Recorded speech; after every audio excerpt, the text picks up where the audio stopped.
Have you ever felt stuck, like you know what you need to do, but you just can't find the energy to start? You're not alone. This is a struggle many of us face. It's that feeling of knowing your potential is just sitting there, waiting to be unlocked, but the key seems to be missing. What if I told you that the key is already in your pocket? It's called self-motivation, and today, we're going to dive deep into the psychology behind it and learn how to unleash your inner drive for good. Welcome to Tauch Len.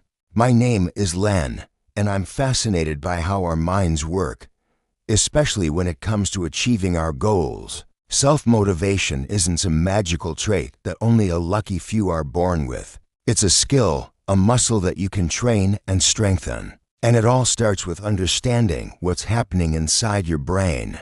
So what exactly is self-motivation? Simply put, it's the force that drives you to do things. It's what gets you out of bed in the morning to go for a run, what keeps you studying late into the night for an exam, and what pushes you to finish that big project at work even when you'd rather be watching TV.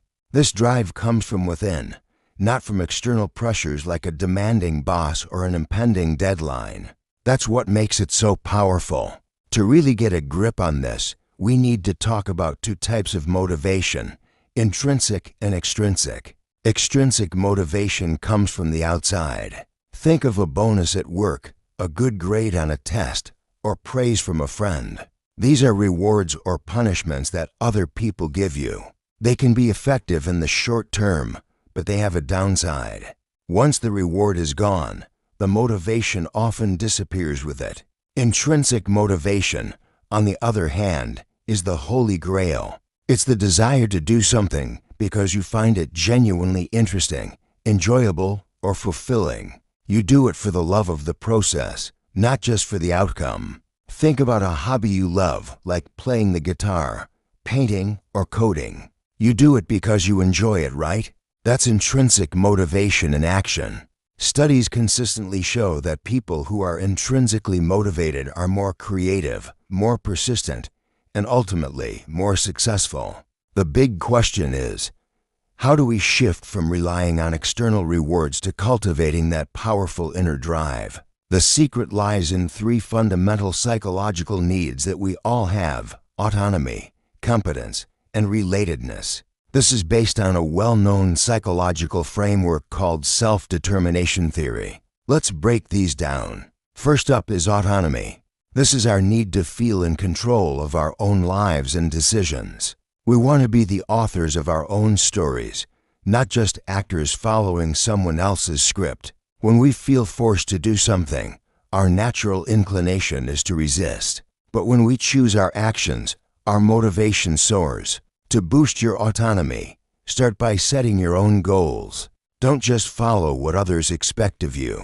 Ask yourself, what do I truly want to achieve? Make your goals personal and meaningful to you. Break down large goals into smaller, manageable steps that you have control over. This gives you a sense of progress and ownership. Next, we have competence. This is our need to feel effective and capable in what we do. We all want to feel like we're good at something. When we learn a new skill or overcome a challenge, we get a little hit of dopamine, that feel-good chemical in our brain. This creates a positive feedback loop. The more competent we feel, the more motivated we are to continue. So, how do you build competence?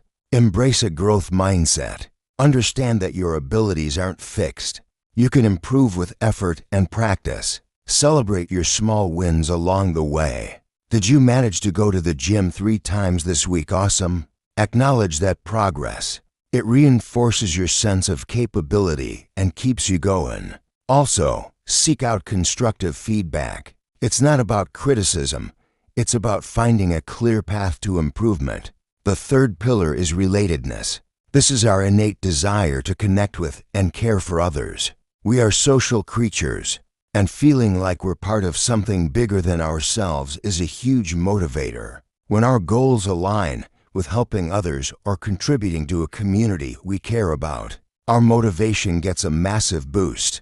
Think about how you can connect your goals to others. Maybe you're learning a new language to connect with relatives or a new culture. Maybe you're starting a business to solve a problem for a community you're passionate about. Share your goals with supportive friends or family. Having an accountability partner doesn't just keep you on track. It provides that sense of connection and shared purpose. So we have autonomy, competence, and relatedness. But how do you put this into practice every single day? Let's get practical. One of the most powerful tools is visualization. Close your eyes and vividly imagine yourself achieving your goal. What does it look like? How does it feel? This isn't just daydreaming. Neurologically, your brain has a hard time distinguishing between a vividly imagined experience and a real one. Visualization primes your brain for success and makes the goal feel more attainable. Another powerful technique is to connect with your why. Why is this goal important to you? Dig deep. It's usually not about the surface level reason. You don't just want to lose weight. You want to have more energy to play with your kids. You don't just want a promotion. You want to feel a sense of accomplishment and provide a better life for your family. Write down your why and put it somewhere you can see it every day. When your motivation wanes, and trust me, it will, your why will be the anchor that keeps you grounded. Let's also talk about the enemy of motivation, procrastination. We all do it. The key to beating it is to make starting as easy as possible. Use the 2-minute rule. Whatever the task is, commit to doing it for just 2 minutes. Want to start reading more? Just read 1 page. Want to start exercising? Just put on your workout clothes. Often, the hardest part is just getting started. Once you begin, momentum takes over. And what about those days when you just feel completely unmotivated?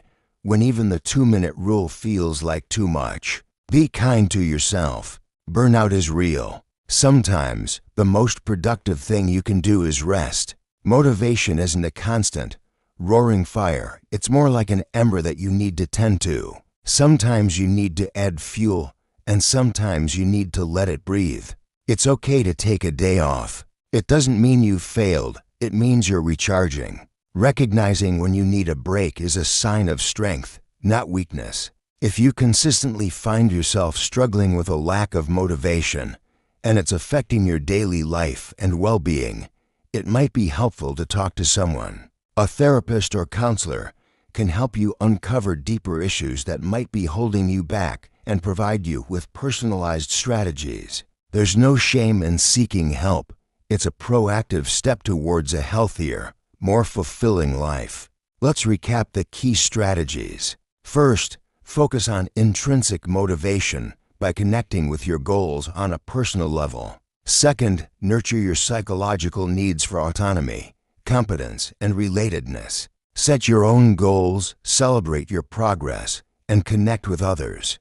Third, use practical tools like visualization, finding your why, and the 2-minute rule to overcome inertia. And finally, be kind to yourself and recognize when you need to rest. Unlocking your inner drive is a journey, not a destination. It's about building sustainable habits and a deeper understanding of yourself. It's about creating a life that is driven not by external pressures, but by your own internal compass. You have everything you need to start this journey today. The power is within you.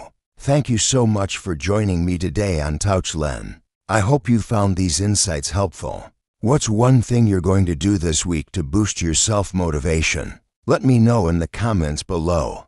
I'd love to hear from you. If you enjoyed this video, please give it a thumbs up and subscribe for more content on psychology and personal growth. Until next time, keep exploring and keep growing.